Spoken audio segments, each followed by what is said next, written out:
Itu ada lagi dah 5 juta lagi. Kamu dah lupa belum janji kayaknya.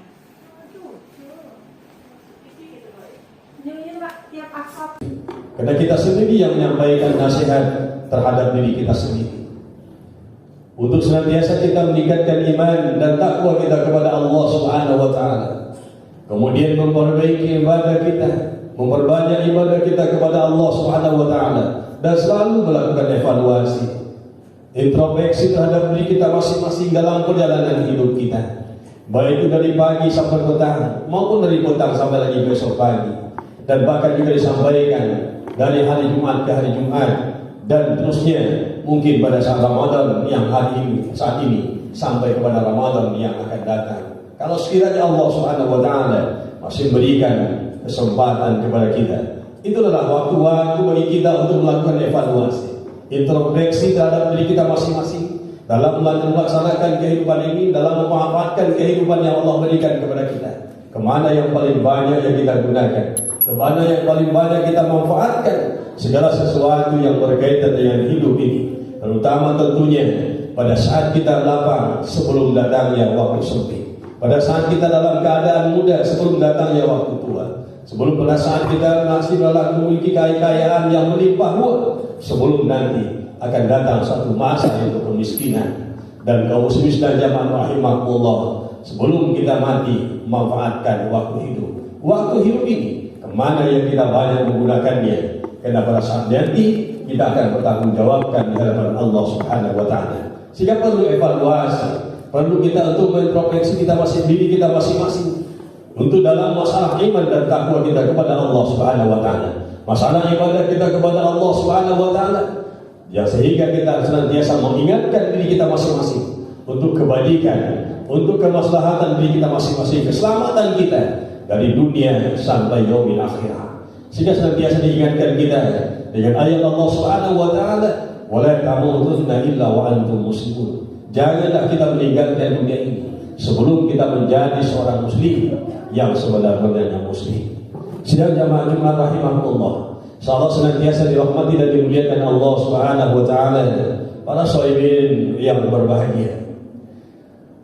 Kita renungkan ayat Allah Subhanahu wa taala yang sudah sering kita dengar sebelumnya. Ayat ini adalah ajakan atau seruan Allah Subhanahu wa taala kembali kepada orang-orang yang beriman, agar mereka mempersiapkan diri mereka, agar mereka selalu bertakwa kepada Allah Subhanahu wa taala. Dan bahkan kaum muslimin dan jamaah rahimakumullah, khutbah hari ini yang paling utama disampaikan adalah seruan tentang keimanan, ajakan tentang kebajikan, dan juga tentang ketakwaan kita kepada Allah Subhanahu wa taala. Ayat ini Allah Subhanahu wa taala ingatkan khususkan kepada orang-orang yang beriman. Karena orang-orang yang berimanlah yang akan mau mendengarkan, akan mau mengamalkan ayat Allah Subhanahu wa taala ini, yaitu melakukan sesuatu yang akan bermanfaat bagi kita nanti di yaumil akhirah, yaitu meningkatkan ketakwaan kita kepada Allah Subhanahu wa taala. Karena inilah yang sangat berharga, yang paling mulia di sisi Allah Subhanahu wa taala. Ada kita lihat dalam beberapa tahap ataupun jenjang dalam perjalanan kita, sehingga dalam perjalanan itu Allah Subhanahu wa taala mengelompokkan kita dengan berbagai macam tingkatan. Ada namanya orang-orang yang beriman, dinamakan dengan mukmin, orang-orang yang sudah memiliki akidah dan tauhid kepada Allah Subhanahu wa taala. Dan ini kaum muslimin dan jamaah rahimakumullah adalah orang-orang yang dikhususkan Allah Subhanahu wa taala dari sekian banyak umat Islam yang diseru, yang dipanggil oleh Allah Subhanahu wa taala. Kemudian kaum muslimin dan jamaah rahimakumullah yang itu adalah mukhlisin, adalah orang-orang yang sudah beriman kepada Allah kemudian mengerjakan perbuatan-perbuatan baik, amalan-amalan kebajikan yang tidak lain dan dilakukan itu adalah semata-mata karena Allah Subhanahu wa taala. Wa ma umiru illa liya'budullaha mukhlishina lahuddin. Orang-orang yang sudah seperti ini maka mereka termasuk orang-orang yang mukhlisin, orang-orang yang senantiasa melakukan perbuatan baik, amal-amal soleh, kebajikan dan sebagainya, sehingga mereka dimasuk orang-orang yang cinta dengan amalan-amalan kebajikan. Dan Allah pun sampaikan dalam Al-Quran, innallaha yuhibbul muhsinin. Sesungguhnya Allah Subhanahu wa taala sangatlah dekat kepada orang-orang yang berbuat kebajikan. Terusnya muslimin dan jamaah rahimakumullah, ini yang paling sangat tinggi derajatnya di sisi Allah Subhanahu wa taala, yaitu la'allakum tattaqun, adalah orang-orang yang bertakwa. Yang disebut dalam kaidahnya adalah muttaqin, orang-orang yang sudah bertakwa kepada Allah Subhanahu wa taala, atau orang-orang yang bertakwa kepada Allah Subhanahu wa taala. Dan inilah derajat yang paling mulia di sisi Allah Subhanahu wa taala, yang akan mendapatkan tempat yang sangat tinggi di sisi Allah Subhanahu wa taala. Sehingga Allah sampaikan dalam Al-Qur'an, innallaha indahu atqakum. Sungguhnya yang paling sangat mulia, yang sangat tinggi nilainya di sisi Allah Subhanahu wa taala itu adalah ketakwaan kita kepada Allah Subhanahu wa taala. Bukan dari mana kita dilahirkan, siapa orang tua kita, dari suku apa kita, dan bukan pula kita dari bentuk sosial mana kita dilahirkan ke alam dunia, dan juga bukan karena pangkat dan jabatan kita, kekayaan dan sebagainya.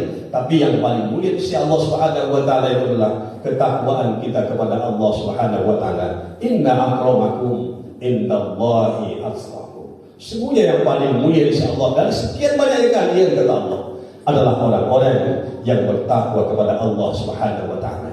Kaum muslimin dan jamaah rahimakumullah, ternyata apabila kita lihat dalam Al-Qur'an, 3 kelompok tadi, ini adalah salah satu yang memang menjadi tiket bagi kita untuk memasuki tempat yang disediakan Allah Subhanahu wa taala yang sangat kita rindukan, untuk kiranya kita dimasukkan Allah Subhanahu wa taala ke dalamnya, yaitu surga Jannatul Naim. Kita lihat dalam Al-Qur'an, orang-orang yang bertakwa disampaikan oleh Allah Subhanahu wa taala akan menempati satu tempat yang sangat luar biasa indahnya, yang sangat luar biasa luasnya, seluas langit dan bumi, dan dihiasi dengan hiasan yang sangat luar biasa juga menakjubkan. Sehingga kaum muslimin dan jamaah rahimahum, mereka juga akan dilayani oleh bidadari-bidadari yang cantik dan sebagainya. Untuk begitu luar biasanya, mereka dimanjakan Allah Subhanahu wa taala dari ibadah yang telah mereka lakukan, sehingga mereka menjadi orang-orang yang bertakwa. Orang-orang yang bertakwa ini tempatnya nanti di yaumil akhirat, tempat yang paling mulia di sisi Allah Subhanahu wa taala. Maka kaum muslimin dan jamaah rahimahumullah, dimuliakan Allah Subhanahu wa taala, kalau orang-orang yang beriman yakin kita sudah termasuk orang-orang yang beriman, sehingga kita lah yang dimasukkan oleh Allah Subhanahu wa taala, yang senantiasa disering oleh Allah Subhanahu wa taala, dipanggil dalam Al-Qur'an dengan kata-kata ya ayyuhalladzina amanu. Itu adalah panggilan Allah yang paling sangat luar biasa, juga mesranya, dekatnya antara Allah Subhanahu wa taala dengan kita sebagai makhluknya. Panggilan yang sangat luar biasa dari Allah Subhanahu wa taala kepada kita sebagai hamba-Nya, yaitu ya ayyuhalladzina amanu, wahai hamba-hambaku yang beriman. Kaum muslimin dan jamaah rahimahullah, dan orang-orang yang beriman itu juga seperti itu. Pasti juga akan dimasukkan Allah Subhanahu, dan akan ditempatkan juga di tempat yang mulia si Allah Subhanahu wa taala di yaumil akhirah. Demikian juga kaum muslimin dan jamaah rahimahullah yang kedua, yaitu golongan orang-orang yang berbuat kebajikan. Allah sampaikan dalam Al-Qur'an juga seperti itu. Innallaha yuhibbul muhsinin. Allah Subhanahu wa taala sangat dekat dan sangat luar biasa cintanya dengan orang-orang yang senantiasa berbuat kebajikan. Kemudian yang ketiga adalah yang sedang kita perjuangkan ini, yang sedang kita amalkan tahapan-tahapan untuk mendapatkan nilai takwa di sisi Allah Subhanahu wa taala itu. Salah satunya adalah melalui saum Ramadan, ibadah di bulan suci Ramadan. Sekarang kaum muslimin dan jamaah rahimahumullah, ternyata sebagaimana yang sering disampaikan di awal-awal Ramadan, perputaran waktu ini sangat luar biasa pesatnya, begitu sangat cepat berlalu. Maka apabila kita lihat dan kita renungkan, ternyata sekarang kita sudah tinggalkan 10 hari yang pertama, kita akan masuk 10 hari yang kedua, dan terakhir akan masuk 10 hari yang ketiga. Begitu sangat cepatnya perputaran waktu. Maka dengan demikian kaum muslimin dan jamaah rahimahumullah, berhati-hatilah, dan sama-sama kita untuk senantiasa khawatir dan senantiasa berada dalam pengawasan Allah Subhanahu wa taala. Apabila kita lihat takwa itu ada disampaikan oleh para ulama. Yang pertama itu adalah tawadu, rendah hati, rendah diri di hadapan Allah Subhanahu wa taala. Jangan kita merasa angkuh, sombong kepada Allah Subhanahu wa taala. Seakan-akan kaum muslimin dan jamaah rahimahullah, ada kita lihat orang beribadah seperti itu. Ibadah yang dilakukan bukan karena dia, tapi kadang-kadang karena Allah Subhanahu wa taala. Na'udzubillah, summa na'udzubillah min dzalik. Kaum muslimin dan jamaah rahimahullah, yang kedua adalah takwa. Wara itu kaum muslimin adalah hati-hati. Kita selalu berada dalam pengawasan Allah Subhanahu wa taala. Allah senantiasa menyaksikan kita dan Allah Subhanahu wa taala itu di dekat kita. Maka dengan demikian kaum muslimin dan jamaah maka apapun yang berkaitan dengan ibadah yang kita lakukan, insya Allah kita akan berhati-hati. Kita akan sempurnakan. Kalau seandainya kita sholat, akan kita sempurnakan wudhu kita. Dan mau kita main-main dengan ibadah ini. Ibadah sholat juga demikian, akan kita sempurnakan ruku kita, akan kita sempurnakan sujud kita, akan kita sempurnakan bacaan kita. Kalau seandainya kita merasa di dalam pengawasan Allah Subhanahu wa taala. Manusia saja yang mengawasi kita sangat hati-hati kalau seandainya yang kita lakukan itu salah. Apalagi Allah Subhanahu wa taala yang menyaksikan, yang melihat, yang Dia yang sendiri yang menciptakan kita, dan kita akan kembali kepadanya. Dalam keadaan bersih kita dilahirkan, dan pasti akan kita kembali juga harus dalam keadaan suci. Kaum muslimin dan jamaah rahimakumullah, dimuliakan Allah Subhanahu wa taala. Yang kemudian yang terakhir adalah dalam kita menghadapi berkaitan dengan ubudiyah kita kepada Allah Subhanahu wa taala, harus ada rasa keyakinan kita bahwa sesungguhnya kaum muslimin dan jamaah rahimakumullah, yang kita lakukan adalah yang sangat luar biasa keterbatasan kita. Maka dengan demikian kaum muslimin dan jamaah rahimakumullah, kadang-kadang harus kita beribadah kepada Allah, selalu kita ikuti dengan zikir kepada Allah Subhanahu wa taala. Senantiasa kita memperbanyak zikir kita kepada Allah, istighfar, tahlil dan sebagainya, tasbih. Memuji Allah Subhanahu wa taala. Kenapa? Karena kita berharap sesungguhnya ibadah yang kita lakukan di banyak keterbatasan kita, dan mohon kepada Allah agar Allah sempurnakan seluruh ibadah yang kita amalkan. Dia dibalas dibalik atas kelemahan dan kesederhanaan kita. Mudah-mudahan kaum muslimin dan jamaah rahimakumullah, detail 3 yang tadi sampaikan Allah dalam Al-Quran. Pertama, orang-orang yang beriman, kita sudah termasuk di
ke siapa utangnya? Ke dealer atau money changers ya.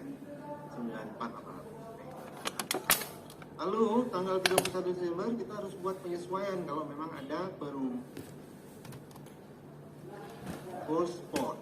Nah ini adalah pada post forward ini ya, post forwardnya ada perubahan menjadi 9 utang kita dalam mata kita turun. Namun bersamaan dengan itu kita ada komitmen juga, komitmen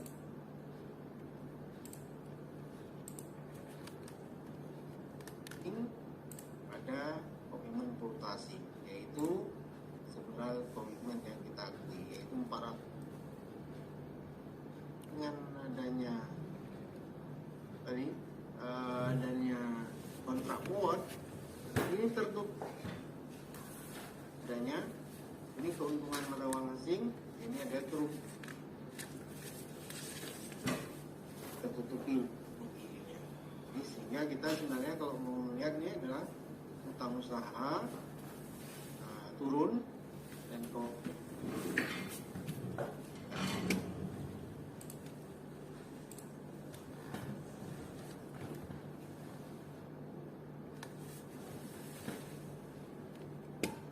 kita akan akui di kurs 1 Maret, yaitu 1 Maret 10.000 dikali 47, karena kurs hari itu 947. Nah, pada kurs spotnya padahal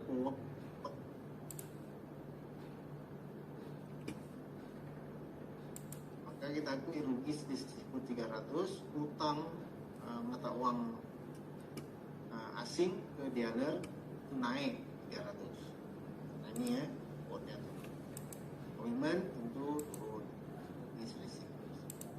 Nah bersamaan dengan itu, ketika kita sudah terima uangnya akan kita terima dalam bentuk peso tadi ya, maka kita catat investasi dalam mata uang asing. Nah kita catat juga komitmen, karena kita selisih nih. Kita jual mata uang asingnya 10.000 kali 948, tapi kita sekarang mencatat investasinya berdasarkan pada kurs yaitu 9,47, yaitu 94.700. Ada selisih 100, kita akui lagi komitmen perusahaan. Nah, kira-kira seperti itu. Nah berikutnya, ketika kita sudah tukar menukar, tentu kita dapat uang kasnya sesuai dengan kesepakatan. Kasnya tentu dalam mata uang lokal 94.800. Sementara utangnya kita berkurang dari utangnya berkurang 94.700, dan investasi di mata uang asing juga berkurang, kan sudah kita serahkan ke dia 94.700. Dan kita juga akan mencatat, karena ini statusnya sudah bayar utang, ini tempat kita jual ini sudah bayar utang, maka kita akan catat di utangnya berkurang, utang dari mata uang asing atau dealer mata uang asing 94.800. Nah bersamaan dengan ini, kita juga boleh langsung mengakui adanya beban pokok penjualan pada persediaan. Kalau kita sudah akui bahwa ini sudah terjadi penjualan. Nah seperti itu. Ada pertanyaan?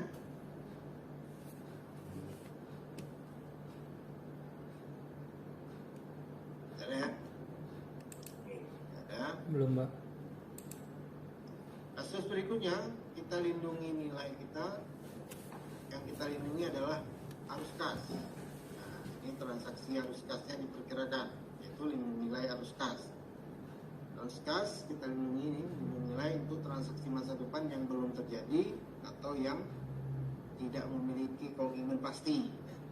Nilai arus kas dapat menunda pengakuan laporan dalam laporan laba bersih misalnya atas keuntungan atau kerugian transaksi yang diperkirakan jika kriteria tersebut terpenuhi dari jumlah akumulasi pendapatan komprehensif lainnya di reklasifikasi kalau kita punya lindung nilai arus kas.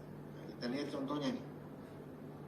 Misalkan ada tanggal 1 Desember 2020, ini sebuah perusahaan rencana untuk membeli sebuah peralatan dengan harga 10.000 pound di Swiss selama Januari. Nah, transaksi tersebut mungkin terjadi, dan transaksi tersebut akan dilakukan dalam mata uang euro misalkan. Lalu pada tanggal 1 Desember 2020 perusahaan menandatangani kontrak terjangka untuk membeli 100.000 dari dealer, karena kita akan beli mata uang asing untuk membayar ketika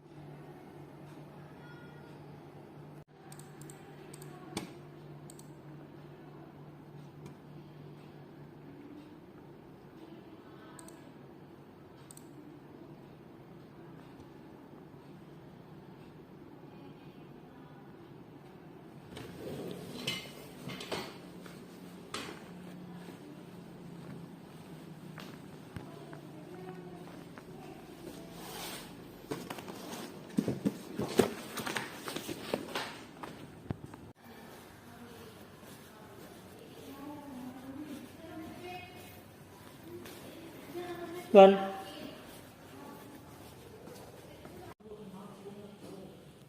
Terima kasih. Akses diterima.